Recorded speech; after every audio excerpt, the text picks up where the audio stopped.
नमस्कार सांग मैंने वेलकम माय चैनल। तो मु सुनीता आपन को वेलकम करुँची मोर गोटे न्यू फ्रेश ब्लॉग को। तो शॉर्ट ब्लॉग सांग मैंने बेसी लॉन्ग भी बनैनी। तो सांग मैंने मुझे परिवा भाजुची जेहेतु आज बुधवार अच्छी तो माछ घांट करने में सब परिवा भाजुची। तो आज बुधवार निश्चिंत समस्त आईस होता आमर जेहेतु आज मुंड कि आसाला लांज एमती मिसेक मुझे परिवा एमती भाजिकी माछ घांट टाइप करी मुझे तो सांग मैंने मुझे परिवा को रेडी कर देछि।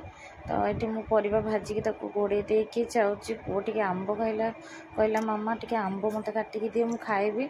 तो मुझे आंब काटिकी दौची। तो हाँ सी बहुत खुशी गला कहला मामा भल एमती छोट छोट पीस रे आंब बाहर जाऊँगी खाइबा भी भल लगे। तो मुझे सांग मैंने कि आंबर किसी भी स्पेशल ना खाली एमती नॉर्मल काटिकी मु आंब देजी। तो सेपटे मु घांट बसई देजी। तो सांग मैंने एमती काटिकी पीस पीस दौर देखुची मामा एमती ही मत काटिकी दियो। तो मुझे एमती ही देदेजी से एमती खाइबा को आज कहीं बहुत खुशी लगुच। तो से बहुत खुशी खाई दूसरी। तो आशा करुँची निहाती वीडियोटी आपन भल लगे। तो बेसी लॉन्ग भी नहीं शॉर्ट ब्लॉग अच्छी।